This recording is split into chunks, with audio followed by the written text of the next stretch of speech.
وذكر فإن الذكرى تنفع المؤمنين.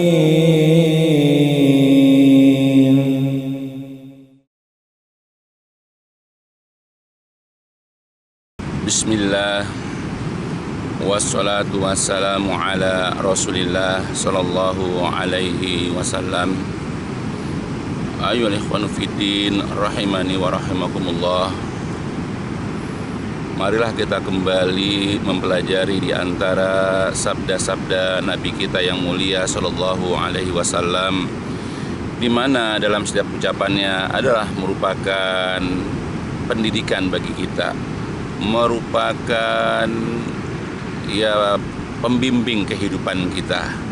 Maka sebagai muslim hendaklah kita senantiasa selain membaca ayat-ayat Allah dan memahaminya, juga hendaklah kita membaca hadis-hadis Nabi SAW dan kita berusaha untuk memahami dan mengamalkannya.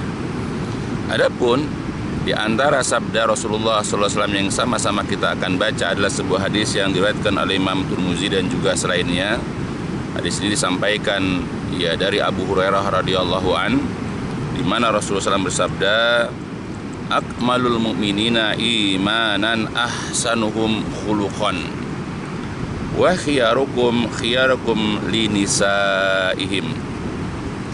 Rasul mengatakan akmalul mu'minina imanan, orang mukmin yang paling sempurna imannya, akmalu yang paling sempurna dari al-mu'minin, orang-orang beriman, yaitu imanan, keimanannya. Jadi orang mukmin yang paling sempurna keimanannya adalah ahsanuhum khuluqan, orang yang paling baik di antara mereka akhlaknya. Dan dikatakan wa khiyarukum linisaihim, dan orang mukmin yang paling baik akhlaknya adalah yang paling baik di antara kalian kepada nisaihim, kepada wanita-wanita atau kepada istri-istrinya. Nah, jadi jelas dalam hadis ini Rasulullah Shallallahu Alaihi Wasallam mengikatkan kepada kita dua hal. Yang pertama adalah bahwa orang mukmin bisa dilihat bagaimana baik atau tidaknya keimanannya, sempurna atau tidak keimanannya. Lihat, perhatikan akhlaknya. Bagaimana akhlaknya dia kepada orang tuanya, bagaimana akhlaknya kepada anaknya, kepada kakak dan adiknya, kepada ipar-iparnya, akhlaknya kepada kerabat-kerabatnya, apakah kepada sepupunya atau siapapun, atau juga kepada sahabat-sahabatnya, kepada tetangga-tetangganya atau siapapun. Maka kita bisa melihat bagaimana iman orang itu sempurna atau tidak, baik atau tidak, bagaimana akhlaknya. Kalau ada orang ketika berbicara dia itu kasar, dia suka mencaci maki, dia suka melaknat, dia suka menggibah, maka jelas yaitu bahwa imannya tidak sempurna atau mungkin juga imannya berkurang. Atau kalau dia suka menipu harta orang, kalau dia suka mencuri harta orang sehingga orang tidak merasa aman hartanya itu dari kelakuan orang tersebut, berarti dia juga iman yang kurang. Orang yang imannya tidak sempurna. Karena jelas bahwa seseorang itu bisa kelihatan imannya baik atau tidak, bagus atau tidak, sempurna atau tidak, bagaimana akhlaknya. Maka kita tidak hanya mengatakan saya beriman, tidak hanya dia hanya mengikuti kajian-kajian, dia hanya menghadiri yaitu katakanlah kajian-kajian dari Ustadz A atau Ustadz B, tetapi pulang dari kajian akhlaknya tidak berubah. Bagaimana dia kepada orang tuanya, bagaimana dia kepada kakak adiknya dan yang lain-lainnya.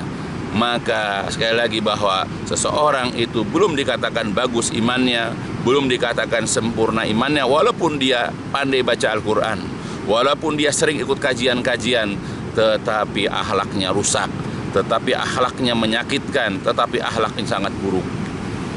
Maka seharusnya orang semakin rajin dia mengkaji ajaran-ajaran agama, maka seharusnya sudah sepantasnya akhlaknya pun berubah menjadi lebih baik.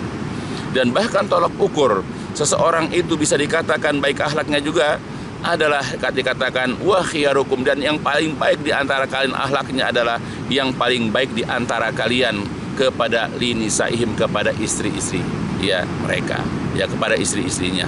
Nah, itu.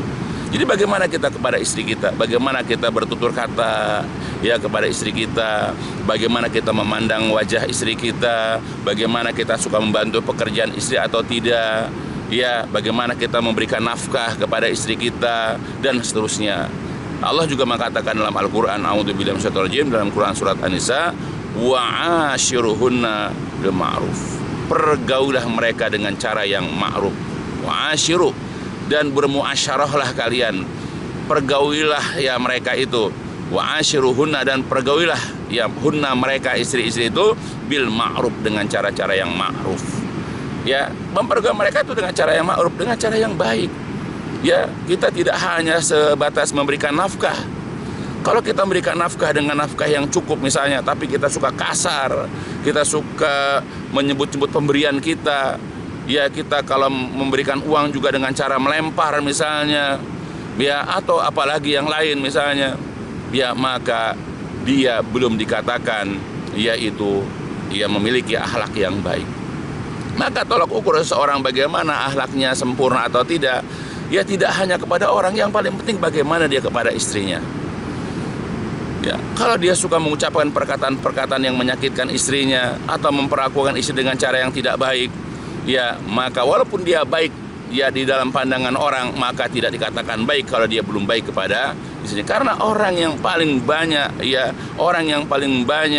yaitu berkomunikasi, orang yang paling banyak bergaul ya dengan seorang suami adalah istrinya. Ya, orang yang paling banyak bertemu, berjumpa, yang diajak bicara itu adalah istrinya.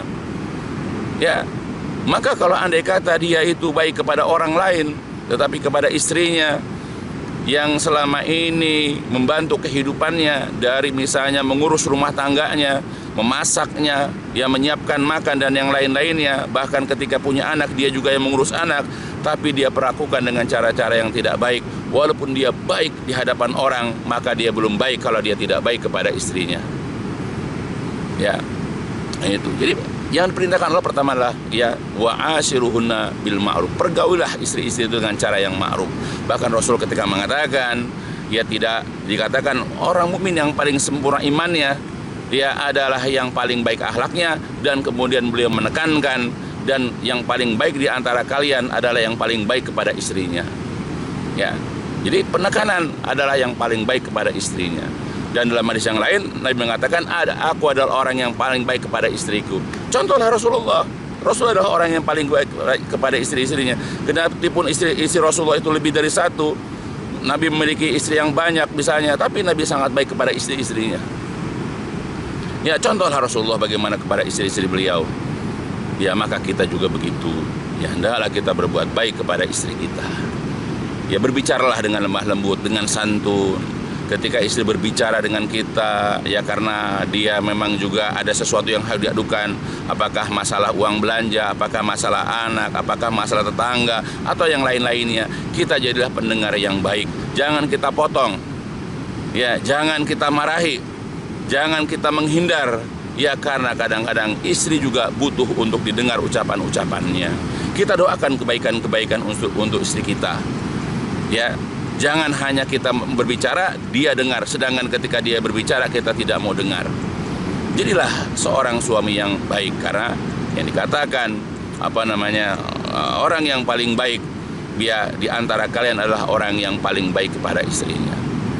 Maka sebab itu kita hendaklah berbuat baik. Karena apa? Karena di dalam berbuat baik, berakhlak yang baik, bertingkah laku yang baik kepada keluarga, khusus istri, itu jikalau kita berbuat baik kepada istri kita, insya Allah pergi keluar dari rumah kita untuk mencari nafkah atau untuk suatu keperluan, ya itu dalam keadaan kita berbahagia, tidak ada beban karena kita sudah berbuat baik kepada istri. Dan ketika kita hendak pulang pun karena tidak ada beban, kita sangat senang pulang dengan juga penuh bahagia. Tapi kalau kita habis ada konflik dengan istri, kita harus habis memaki-maki, kita habis mencela-cela misalnya, ya kita habis melakukan suatu perangai yang buruk kepada istri, maka kita keluar dalam keadaan kita bersedih, atau ada sesuatu yang mengganjal di rumah kita, dan ketika kita tidak pulang pun juga dalam perasaan yang tidak menyenangkan. Itu kenapa kita harus berbuat baik kepada istri, karena kalau kita berbuat baik kepada istri dan senantiasa berbuat baik kepada istri, kita keluar rumah dalam keadaan berbahagia dan pulang pun dalam keadaan bahagia. Tapi kalau kita tidak berbuat baik kepada istri, kita suka berbuat buruk kepada istri, maka kita pergi dalam keadaan tidak menyenangkan, dalam keadaan bersedih, dan pulang pun demikian. Ya, maka untuk anak-anakku dan juga saudara-saudaraku, ya hendaklah kita, ya sebagaimana telah diperintahkan oleh Allah Jalla wa'ala, dan juga sebagaimana telah dijelaskan oleh Rasulullah SAW dalam hadis-hadisnya, mari kita berlomba-lomba untuk berbuat baik, untuk bertingkah laku baik, untuk berakhlak baik, bukan hanya kepada teman saja, bukan hanya kepada orang-orang yang kita jumpai di luar, ya, tapi hendaklah juga kepada istri. Jangan kita royal dengan orang lain, tapi dengan istri tidak royal. Jangan kita berkata yang lemah lembut kepada orang lain, tapi kepada istri kita kasar. Jangan kita mudah membantu orang lain dengan tenaga kita, tapi kita tidak demikian kepada istri kita. Ya, karena istri kita adalah yang senantiasa merawat kita ketika sakit, yang dia itu selalu menyiapkan makanan untuk kita, yang dia selalu menyiapkan pakaian bersih untuk kita, dan seterusnya. Banyak kebaikan-kebaikan istri yang tidak bisa kita hitung kebaikan mereka. Ya, maka sebab itu ayolah, marilah kita senantiasa berlomba-lomba dalam melakukan kebaikan-kebaikan kepada istri-istri kita tercinta. Semoga Allah kumpulkan kita dalam kebahagiaan, bukan hanya di dunia ini, tapi kelak juga mudah-mudahan Allah akan kumpulkan kita kembali dalam kebahagiaan di dalam surga dan keridhaan Allah Subhanahu wa taala. Dan ini adalah cita-cita kita, membina rumah tangga yang muslim, ya, yang muslimah, adalah agar kita nanti bisa berkembali bersama-sama, kita bisa berkumpul kembali bersama-sama dengan istri kita dan anak-anak kita di dalam ridho dan surganya Allah Subhanahu wa taala. Mudah-mudahan ini menjadi motivasi, ini menjadi pencerahan untuk kita seluruhnya, agar kita semangat untuk berkeluarga dan semangat membina rumah tangga dan semangat untuk berbuat baik, ya, kepada istri kita masing-masing. Dicukupkan sampai di sini. Insya Allah akan dilanjutkan, ya, dalam kajian-kajian singkat yang lainnya. Walhamdulillahirabbil alamin. Subhanakallahumma wa bihamdika asyhadu an la ilaha illa anta astaghfiruka wa atubu ilaik. الدين النصيحة قلنا لمن يا رسول الله قال لله ولكتابه ولرسوله ولأئمة المسلمين وعامتهم